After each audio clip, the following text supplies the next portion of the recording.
Welcome into another Red Out podcast. My name is Devin, and we're going to get started here tonight. We're talking some transfer news, which if you follow the Towel Rec, you already know what we're going to talk about. And we've got some other things to discuss, basketball news and other such things. So stick with us. Hey, how about them tops, son? All day, SEC boys. SEC, they supposed to be SEC. Crazy all day, baby. You're listening to the Red Out Podcast.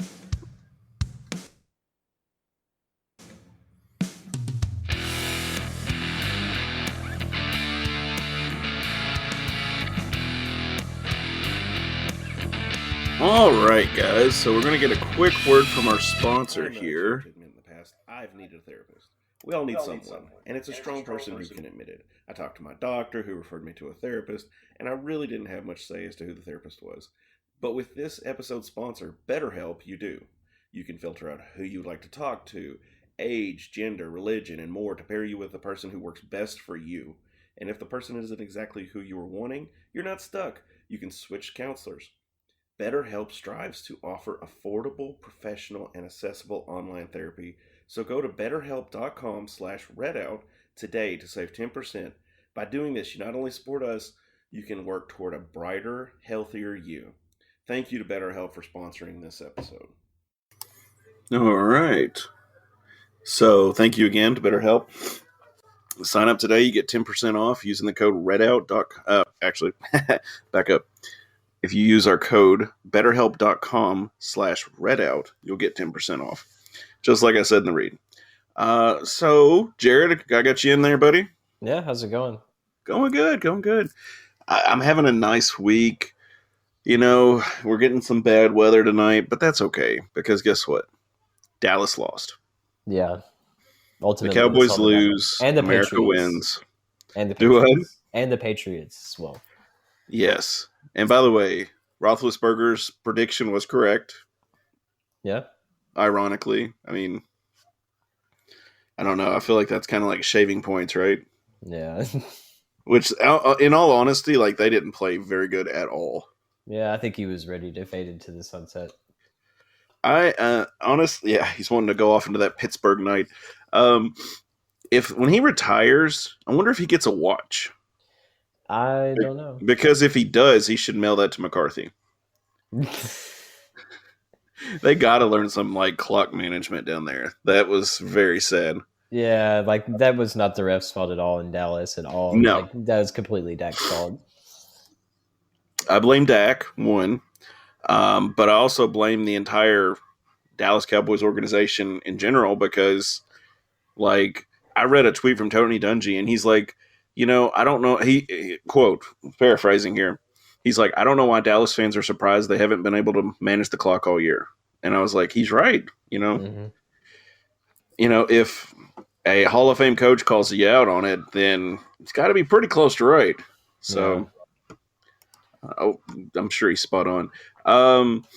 But another thing, I guess, we've got is Bailey Zappi. Has got an agent. So evidently he's going to pro. Yeah. Pretty exciting stuff. Winner Zapp. Congratulations to him. Jared, do you have any others? I mean, obviously the Patriots losing was wonderful for me to watch. Honestly, I mean, not super whole lot going on. I mean, other than Western just kind of choking against good teams in basketball. I mean, that's kind of typical. But, I mean, we are winning in the transfer portal for the most part. So that's pretty good. We'll talk about that later. Yes. How do you feel about your Packers, though? I'm kind of nervous, but I think they'll be okay. I'm kind of nervous about it because Garoppolo or whatever his name is. Garoppolo. However you say it. He's a pretty tough quarterback, honestly. He's been to a Super Bowl before. But what is the temperature? I think somebody said the temperature was like 2 degrees this weekend. I believe it. in Green Bay, Wisconsin, which, by the way, typical. Wild as all get out. I mean, it's different from, playing in Green Bay or in San Francisco Bay is completely different from playing in Green Bay. Yeah, just a little bit. Like right now, it is 16 degrees. You may hear my daughter yelling in the background. They're playing with Play-Doh.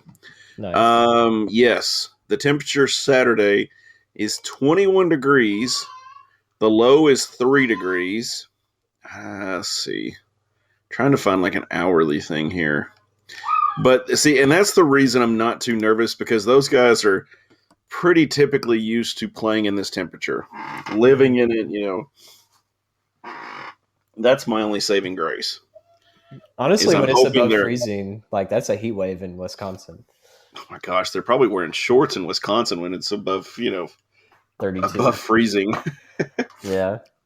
Yeah, so I'm honestly not too worried about it. I'm going to try and watch the game. I don't catch very many, just because it's pro football and I'm not really that worried about them. Here we go. Let's see. I'm just going to try and pull up the. Okay, here we go. 49ers. Game time, it's going to be 12 degrees.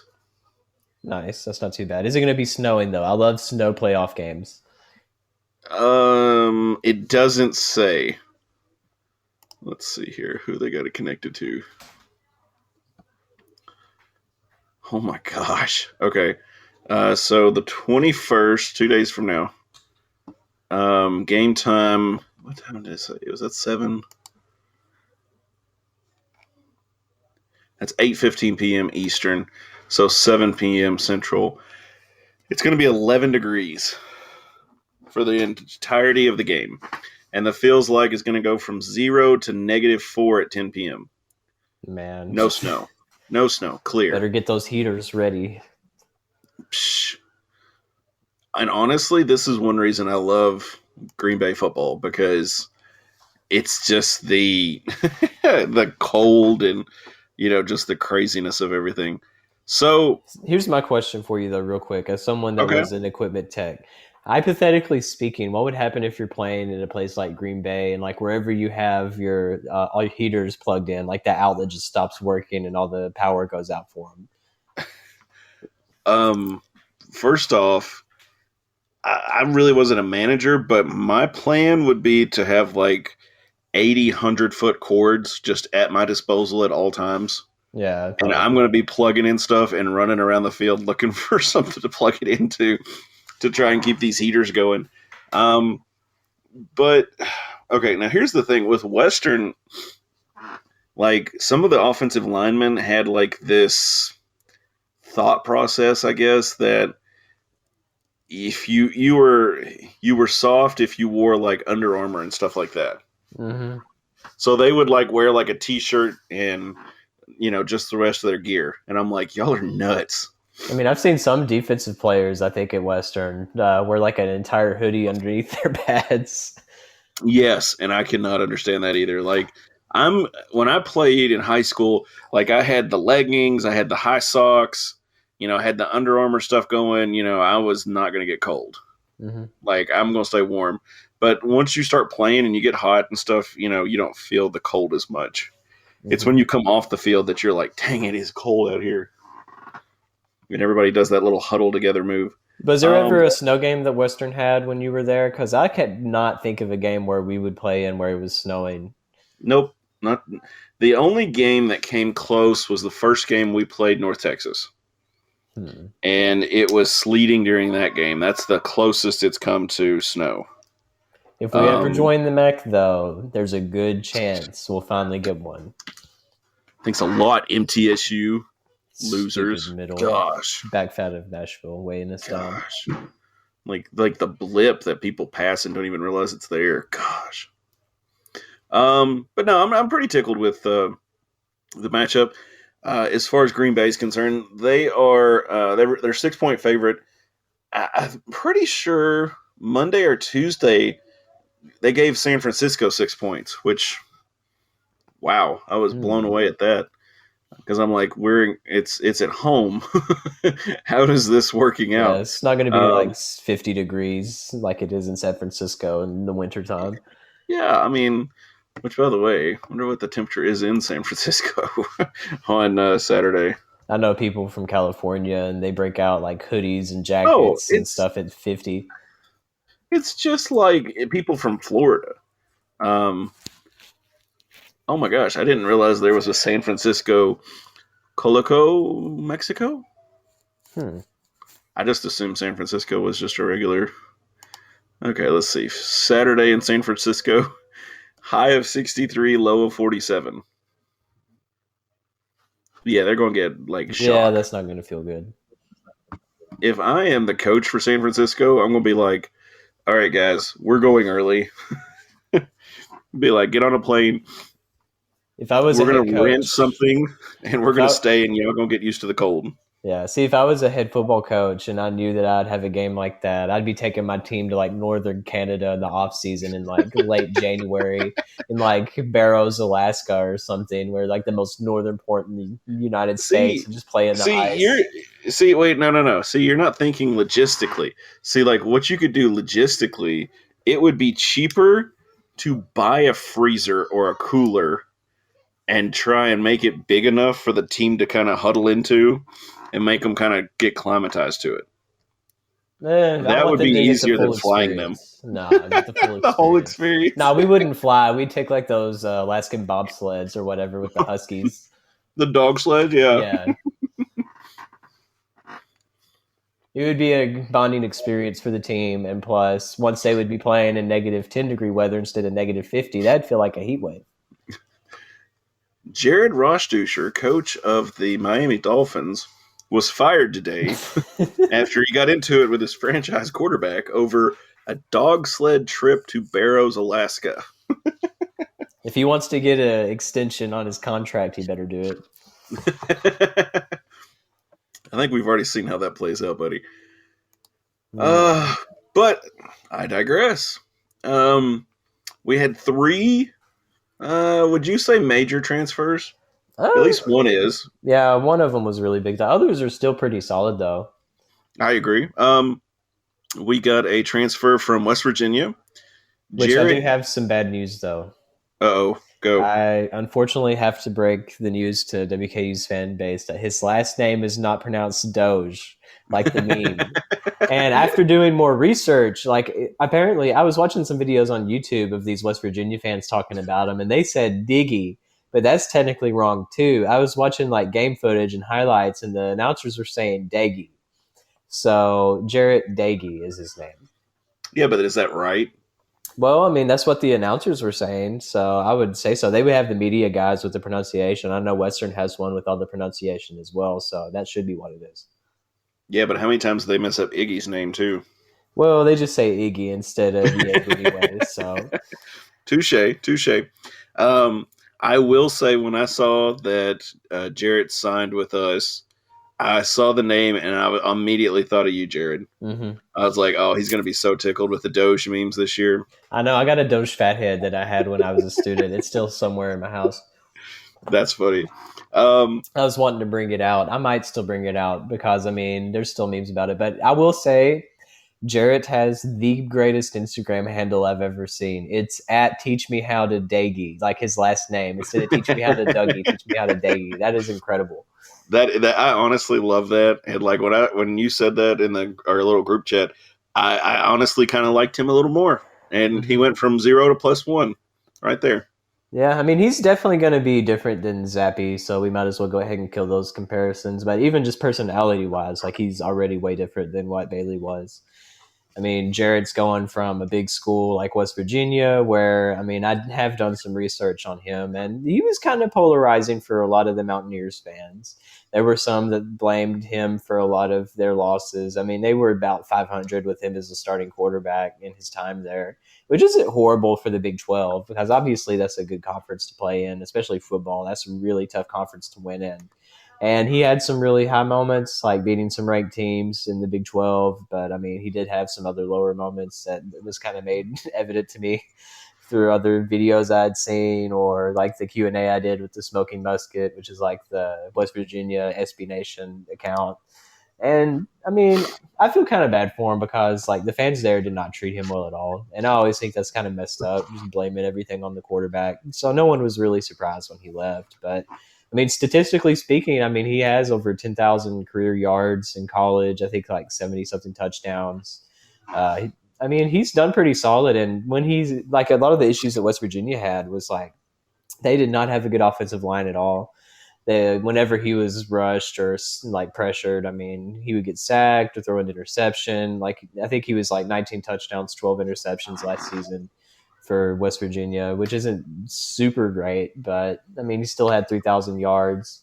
I mean, he's a sixth-year guy. I think he can fit an offense like Western, where the sooner that he gets the ball out, the better, instead of just sitting back in the pocket. Because I mean, we have lost a few people on the offensive line, but it should still be pretty good. It still should be a pass-heavy offense. I mean, obviously he has a lot of talent, or else he wouldn't have ended up in West Virginia at a school that big and start. So I think he's going to be a good fit.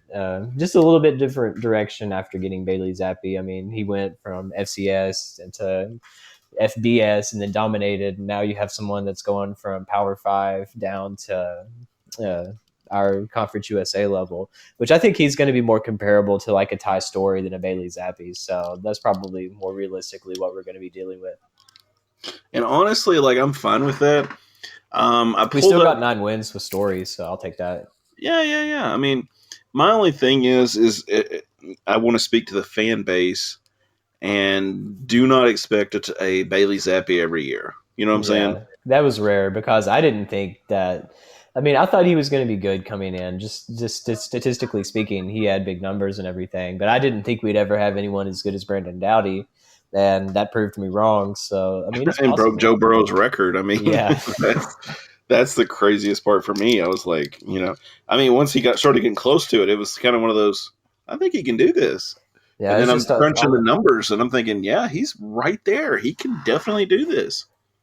Yeah, all the stars aligned on offense. It was just defense that struggled a little bit. But we did get a new veteran defensive coordinator. I don't know if we said anything about it. I can't remember his name, but he's someone that's been in the league for a while. He was Georgia Southern's coach for a little bit.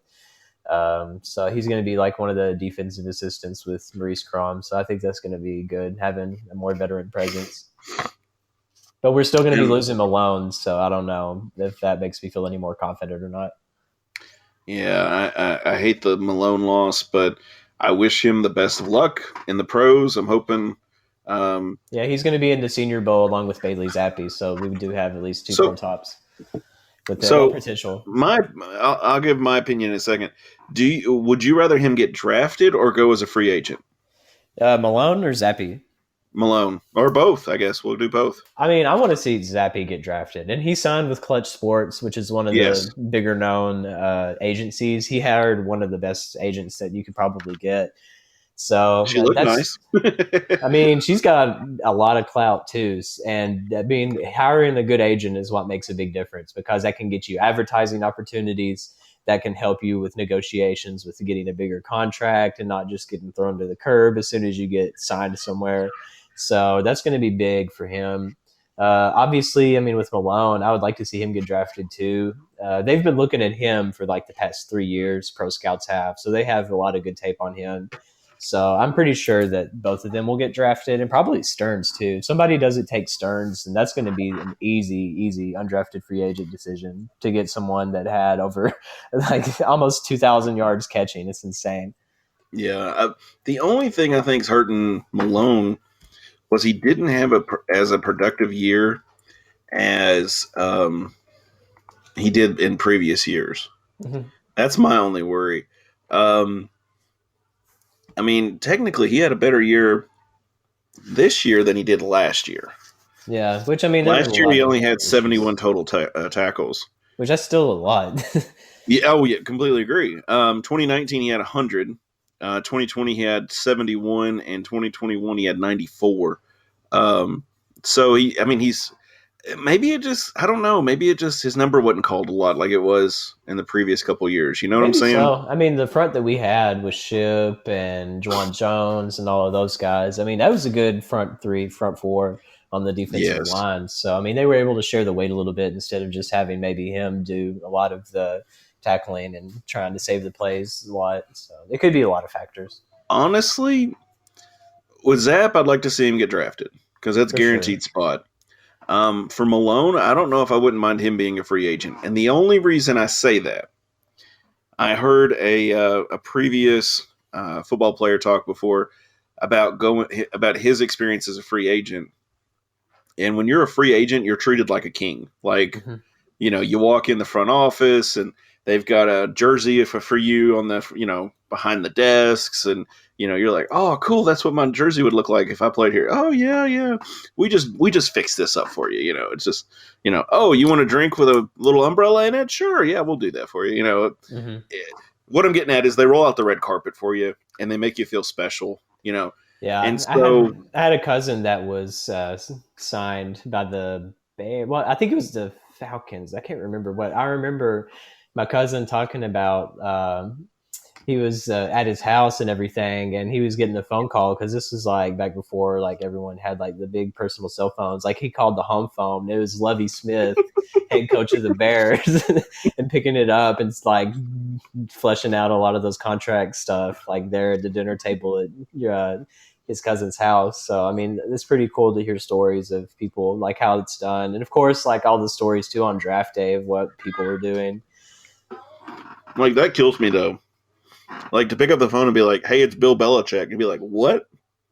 Be like, yeah, sure, and and I'm the president of the United States. Yeah, click. Oops, sorry. And then he calls back and it's really Bill Belichick. Do not hang up again. I would hang up on Bill Belichick. I'm sure you would 2 or 3 times, but I would probably say something really bad and then hang up. So the positive thing I'm taking away from Jarrett, is it Jarrett or Garrett? It would be J, right? Jarrett. It almost sounds like my name, but with a T. Okay. Jeff Jarrett. Basically. I think he was a wrestler, but anyway. But with Jarrett, the positive thing I'm seeing, just looking back to last year's schedule with West Virginia, is when they played number 22 Iowa State, he threw for 370 yards. That is impressive. Yeah. Now, granted, they played Oklahoma State the next week, and he only threw for 109. So, I mean, they're still pretty good. They were in playoff contention for a little bit. So, I'm not saying they're not, but I think it's just an indicator of like your article. The Towel Rack did a question with a Q&A with the smoking gun. What's it called? Smoking musket. Smoking musket. And when the smoking musket, not to spoil the article, definitely check it out. It was pretty good reading. But the what was it? Is it Jordan? What was his name? Yeah, Jordan. Jordan. Jordan for the smoking musket said that Jarrett has his highs and he has his lows and he has his and looking at the passing yards for West Virginia, just kind of his performances, you can definitely see there were peaks. Definitely the Iowa State game is the highest throwing yardage for the last year. Now, is that because he didn't have targets? There's a lot of other factors that I'm just skipping over at this point that a little homework would have to, show us. But I think he's going to be. I think I like your assessment that he is more of a Ty Story than a Bailey Zappi. I definitely like that. Yeah. He's definitely someone that has enough high-level experience that can help us in our type of games, and I think he'll fit with our offense really well as long as we're able to still have a really strong offensive line. I feel like if we have some inconsistencies or injuries or kind of struggle giving him a lot of time to throw, then that's not really going to put us in the best position. I completely agree. And we'll have to see, later on as far as once the season starts, we'll have to see how everything is going to go. Another transfer we got from Western Michigan, he left Western Michigan and came to Western Kentucky, was Jalen Hall. Jalen is, I don't think he is a Mr. Stearns by any mean. What do you think? Well, I mean, it's kind of hard to gauge. I mean, he still had over 700 receiving yards for Western Michigan. I mean, usually they're a pretty solid team, too. I mean, if you look at the players that have come from there, I mean, that's where Corey Davis came from. I think there's been other wide receivers that have turned out pretty well from Western Michigan. So that's a good wide receiver school. So I think he's got some pretty good size. I mean, he has some experience just playing, I think, 3 seasons for them. So, I mean, it's going to help fill a lot of the gaps that were left behind with Stearns leaving, and I know Mitchell Tinsley going to Penn State. That was another one, losing the 2 best receivers that we had this past season. But, I mean, if you look at the depth we already have, plus the 2 transfers coming in, I think that's going to be pretty good for Daggy to work with.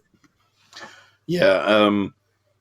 Until this season, he really didn't break, 20 receptions all year. Mm-hmm. He had 16 in 2019, and the other 2, 2018 he had 11, 2020 he had 12. But this past season he had 46 receptions for 752 yards. Like you said, he is a big receiver. He stands at 6'3", 185 pounds. So he's tall and I'm going to say probably muscular just by looking at him. So he's going to definitely – he's almost like I haven't watched any game tape on him or anything, but just like his dimensions. It's not really what I was looking for, but he kind of reminds me of like Megatron. Yeah, a little bit. I mean, he's not as tall, but No. God, no. But that would be amazing. But no. But I mean, yeah. But it's just kind of what he reminds me of. And that's fine with me. I'd like to see, kind of what his speed was, but he looks like a pretty good receiver, and I think that's a good pickup too. Mm-hmm. And then finally, where's the last one? Akron. Michael Mathison? Is it right? Matheson. Yeah. I was close. Michael comes from Akron. So a bunch of transfers all in a day or two right there? No, it was all in the same day. It was on Sunday. Oh, okay. And that was intentional too, because they were actually all on campus together and got a group picture. That was shared from like the recruiting page and stuff, Western's football recruiting. So that was a planned thing. Michael has had 56 receptions for 706 yards this past season. He's not like Mr. Hall at all. He's 5'10", 175 pounds, so about 5 inches shorter, about 10 pounds lighter, which, by the way, you really can't go by that at all. Mm-hmm. They fudge those all the time. But anyway, So 2019 he had 31 receptions, 2020 he had 11. I'm wondering if there was an injury there or something that happened that we don't know about. But maybe, and also COVID. Touche, yeah. So there's that, but I'm looking forward to it. We have 2 receivers over 700 yards their past, with last season. Yeah, both from I the think MAC. this is good. Yes, you're completely 100%. Both from the MAC. So. And just looking at our offense now, I mean, I'm pretty stoked still. Like, we're not going to put up the numbers we had last year. Go ahead and get that out of your head. We're just not going to throw for almost 6,000 yards in one season. We were lucky to ever see that happen, and I'm interested to see how long Zappy will hold that record. But looking at what we return, I mean, we'll still have Robichaux at running back. I think we'll still have who else did we share snaps with? I don't think we'll have Cofield, but the other guy. I'm already blanking out because, I mean, we didn't run that awful much. But, I mean, receiver-wise, we'll have both of them. We'll have Craig Burt Jr. We'll have Malachi Corley. We'll still have Josh Stearns. I think he's still on the team. Yes. David Davis is still on the team. And, of course, Josh Simon is the biggest factor. He's coming back. He had an ankle injury, I think, this past season and didn't get to play much at all. So having him back, and if he's back like he was before he got hurt, that's going to be possibly one of the best targets for Daggy to have. Yes. I mean, that's 3 targets right there. Yeah. And, I mean, if you've got both guys in, you got Hall and you got Michael in, that's awesome. I'm blanking out. I got to think of who our running back was. Don't tell me. I'll look it up. That's bugging me. You are talking about. Oh my gosh. Oh, Whittington. Noah Whittington. Duh. I'm stupid. I was thinking in. I was like Nick. No, Jesus, what is it? Yeah, so we'll still have him, and we'll still have Kai Robichaux. So that's going to be awesome to have both of them. Yeah, I mean, let's see. I know we've got at least 2 offensive linemen transferring, Brooks and our God bless it. His name's Thomas. Last name is Aronacal. Gosh, You why do tried. you It's people? okay. Why? Let's yeah. Difficult last names. Anyway, we got 2 that are transferring out. One's going to Ole Miss, and I'm not really sure where the other one's going to. They're going to be transferring out. Let's see. Trying to see if we can have seniors here. Yeah, as Mason Brooks was going to Ole Miss, wasn't he? Was he the one that was Yes. going there? Okay. Yes. Him and Bo Wilson both are pretty big losses on the offensive Bo line. Wilson, I mean, that's a third one.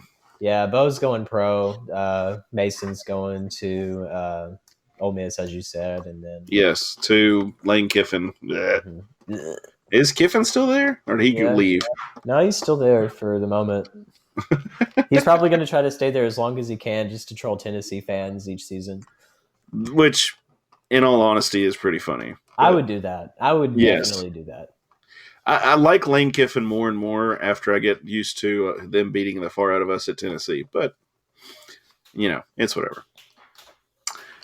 So, let's talk basketball real quick. We do have a couple things. Is that public knowledge or no? Yeah. Okay. So, Keith Williams probably won't be playing. And him and Harmon's Harmon. leaving. Yeah. And Harmon's leaving. So, whatever issues or whatever's going on, hopefully it gets resolved. And if they need help, whatever, I don't know what the issue is. So whether it's, whatever. But anyway, back to the games. I did watch the Rice game. I sat down and watched that today. I wasn't able to watch it the other night live. But we played good, dude. Mm-hmm. We had a great second half. That was very nice. That was a very nice second half. Excuse me.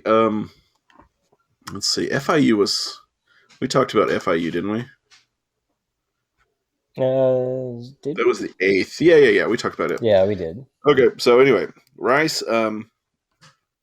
Western ended up beating Rice 80-66.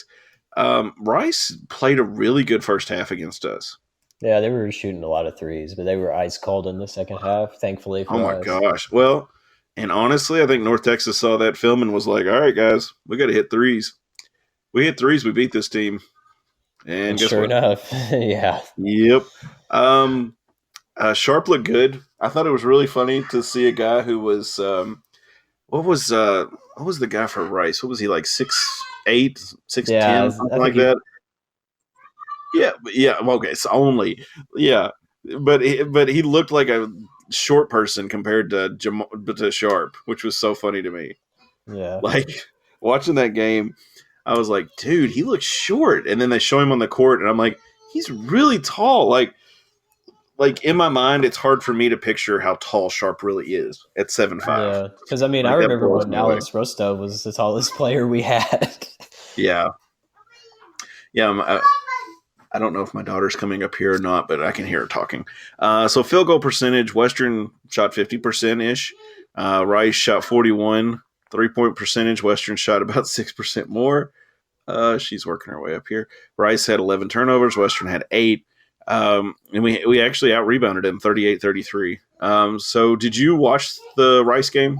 Yeah, I was actually able to watch both of the past games, which was nice for a chance. I hadn't really got to see much basketball as I'd like to, because usually I have stuff going on Thursday nights, and then Saturday I have to work. So, but it was good Saturday is definitely a big coffee day. I can see that.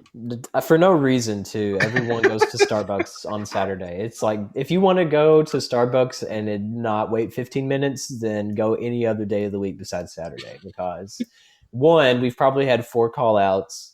2, everyone decides to go to Starbucks because they don't have school or work or whatever reason. I don't know. But everyone has to go to Starbucks on Saturdays, so whatever. You got me, buddy. Actually, locally, we are supposed to be getting a Starbucks here in Radcliffe. Really? Yes. So Interesting. Okay. yes. So you can transfer and live in my basement if you need to. I will remember that just in case. You never know. Hey, you never know, man. Yeah. So Little Radcliffe, Kentucky's getting a Starbucks. So the more you know.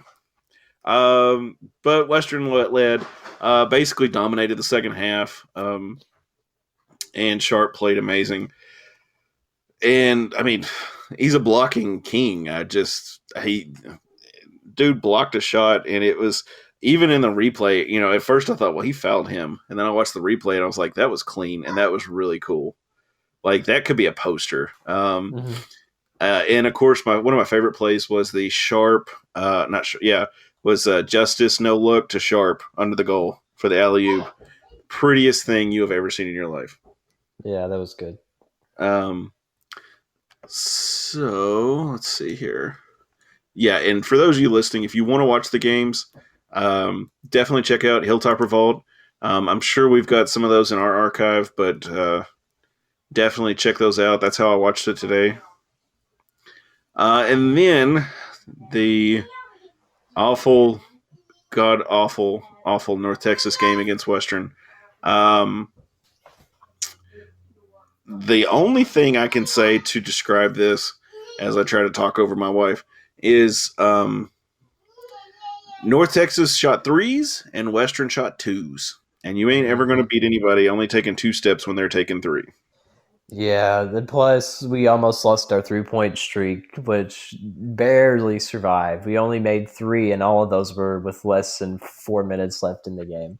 So I was really concerned. And since that had happened, Arkansas, who was ahead of us, actually lost their 3-point streak. So we are now number 3 all time with the 3-point streak. So I think it's UNLV first, then Duke, and then us. So we've moved up to number 3 with all things considered, which is insane. So, Jared, hypothetically speaking, what is that 3-point streak worth to you? It's just a dumb stat that. No, well, I mean, what I'm saying is if you could trade the streak for blank, what would it be? National title. I mean, obviously. Well, I mean, you didn't put any stipulations on it. No, I didn't. You got me there. Let's see. I mean, it's interesting because, I mean, if you think about it, like having over 1,086, I think it is, games in a row where you've made at least one 3-pointer. And I know some games where we only had one 3-pointer, and all of them have been under stands for the most part because whatever reason. I mean, yeah. But our 3-point shooting is less to be desired. I mean, Cam Justice is one of our best 3-point shooters, and he's having so many back issues because he's like an 8th-year senior at this point. I mean, he's struggling to not have He is problems. struggling. So you have him with back problems, and you have Luke Frampton, who, I mean, could probably have his picture on the side of a milk carton right now because he hasn't really showed up at all this season. I don't know what's up with him at all. Like, he needs to be on the bench, in my opinion, because Anderson has been playing so well and Frampton has been very underwhelming this year. I think Anderson has been with the program long enough. He deserves to start. And why Stansbury doesn't, it just doesn't make sense to me at all. Like a lot of the coaching decisions that he makes, but I mean, that's whatever. But he gets paid the big bucks. He was one of the people that saved his streak. I mean, thankfully, Justice made a 3-pointer after missing like 6, I think, beforehand. And all of them were in front of the rim. So you could tell that his form was off a little bit or using pain or something. But we finally got some 3s to drop, which at that point in the game, and we were already losing so bad, none of us really cared about the game anymore. We just kind of wanted to save our streak and move on. Yeah. So I'm trying to find the actual 3-point streak, like the list. Because if I'm not mistaken, like that, our streak has been going since like 87. Yeah, is that right? I want to say so. Hang on, we posted it in the group chat not too long ago. Oh, did we? Okay, I can find it. I must have overlooked it. but which brought me to So the another way it thing. stands is we're number 3. Number 1 is UNLV with 1,144 games in a row, and Duke is number 2 with 1,130 games in a row. And I think we have like 1,086 games in a row. So, one of the games, well, I actually just Googled trying to find the streak, but it brought me to an article, and this is how ADD kicks in. 7 college basketball records we think will never be broken. 100 points in a game. In Dude named college? Frank Selvey, yes, dude named Frank Selvey played for Furman, scored 100 points in 1954.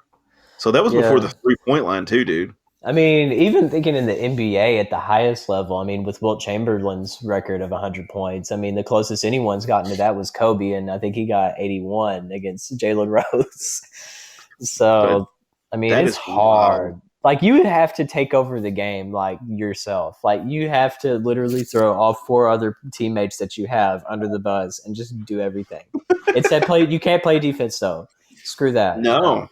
What you basically have them play defense and you just stay in the half court. It's almost like soccer where people have certain positions where they just stay on one half of the field. Like he's staying on his side of the paint where he can just get a bucket as fast as possible. Okay. Even on like NBA 2K, it's insane. There was one time where I was on like a career mode with one of my creative players, and I was gonna try to score every single point by myself on like the hardest mode or whatever. So I played the Bucks, and this was like the 2011 game. It's been a while. So I think I finished with 137 points. The game went into 6 overtimes, but I had 137 points, and I think the final score was, I still had to get a couple of buckets just to keep the game alive from someone else. I think it was like 160 to like 150 something, but yeah, that was Goodness, dude. It was fun. Oh yeah, of course. One of the others is 54 consecutive points with no teammate scoring. So Honestly, dude scored 54 points in a game. There's some His name is CUSA schools that I think could have done that, like UTSA when they had Javon Jackson. Like that was the only real good player they had, him and Wallace. The other one is 57.3% 3-point field goal percentage in a season, minimum of 100 made. Who was Steve that? Kerr, Steve Kerr from Arizona, 1988. That makes sense. Yeah. And then 24 consecutive free throws made in a game. That was Arlene Clark from Oklahoma State, 1959. 48 consecutive games making a double-double. Tom Gola LaSalle, 1953 to 55.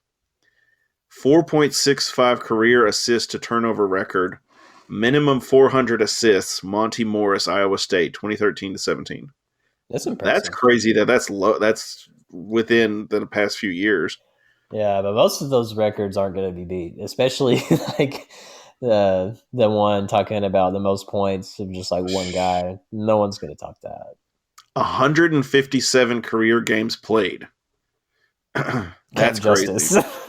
Yeah, no. That's David Leidy, 2006 to 11. That is wild to me. Dude played 157 career games. Yeah, so that was before COVID too. He must have been like an 8th year senior. Yeah, now and go to the post. You would have to go to a championship game in the postseason every single year, and play like 6 seasons to get that many games. Okay, so I got a random here. UNLV fans prefer the 3-point streak to winning.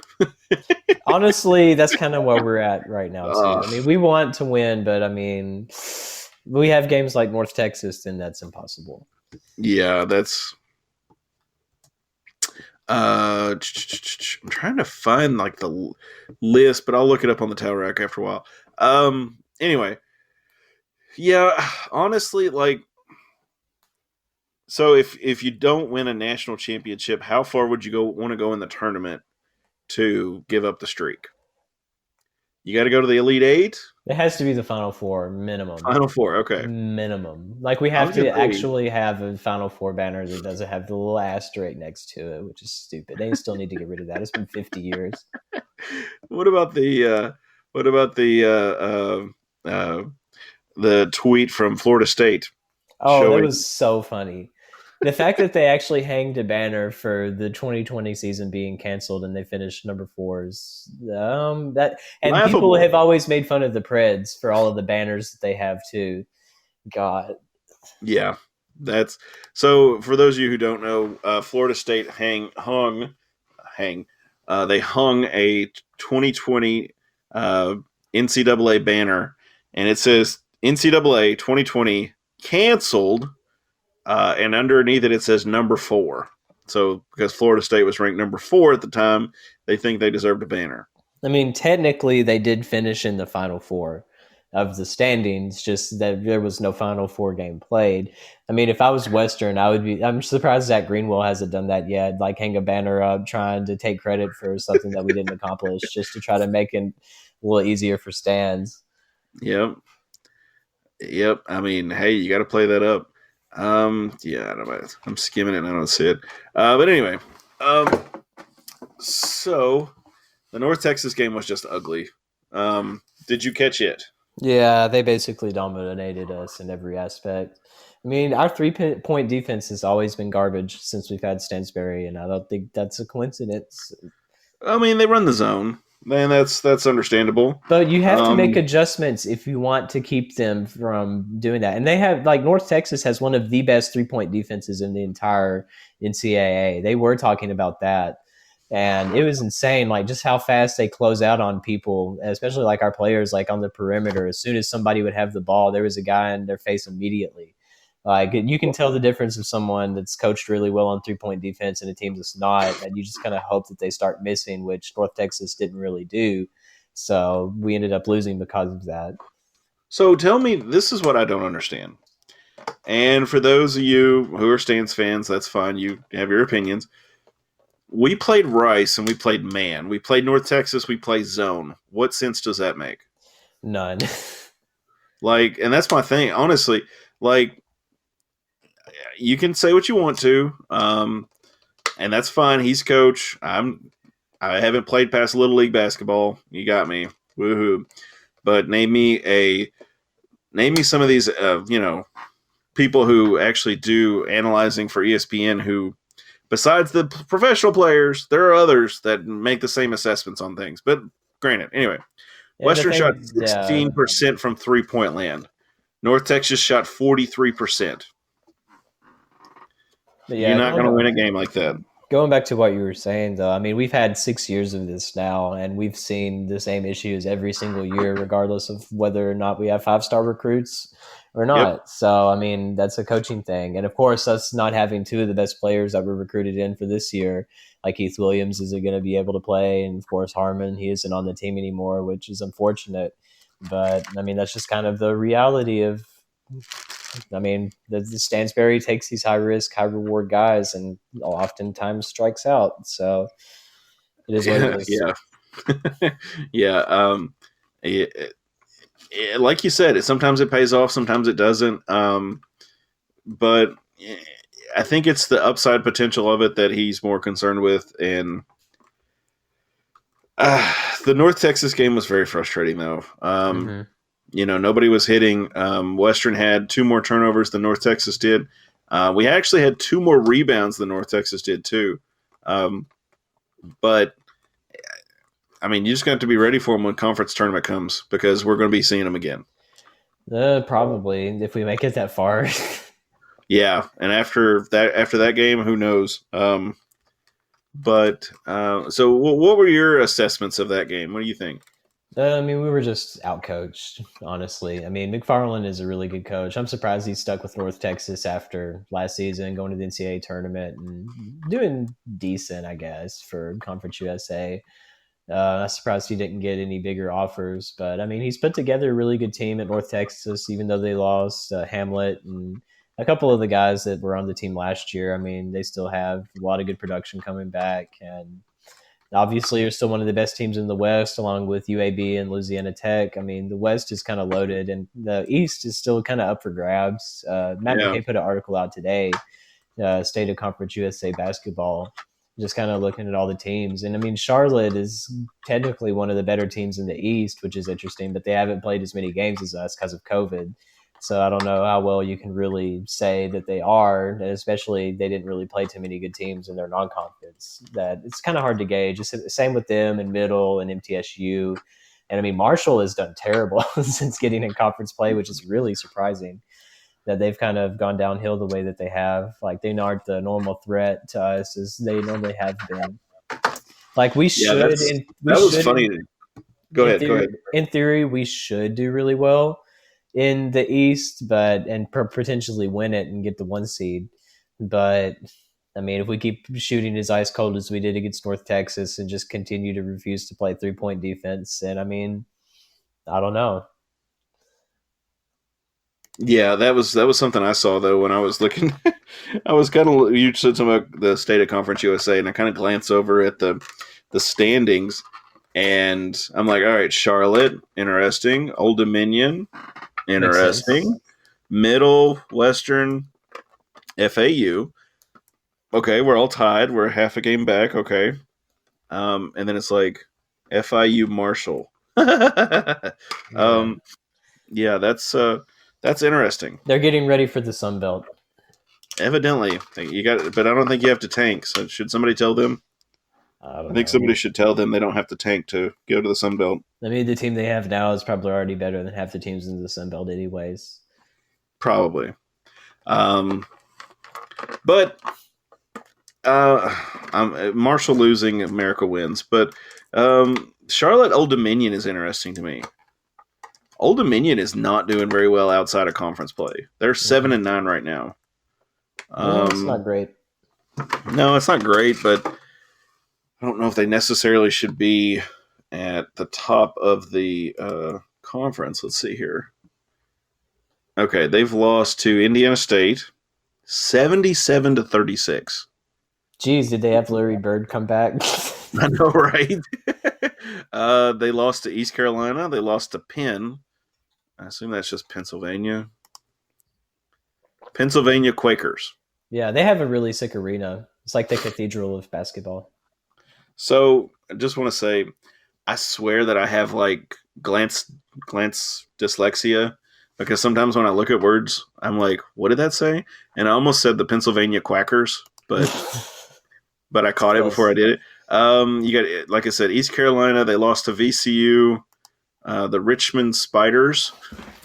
Great. That's all of those are really good mid-major teams, though, VCU and Richmond. Oh, yeah, definitely. The game against FAU was postponed, which honestly, they probably would have lost that one.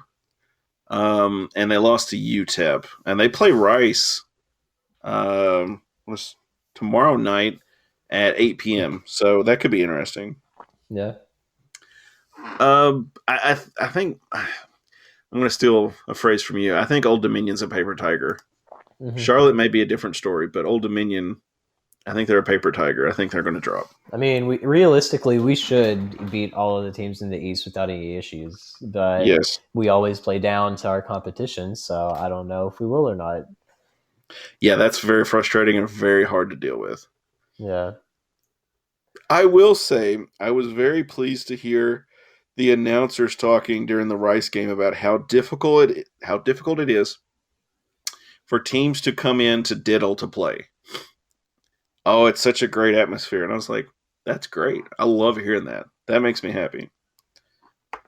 And it just, honestly, it reminded me of what Matt always says about Diddle Arena, so much better atmosphere. Mm-hmm.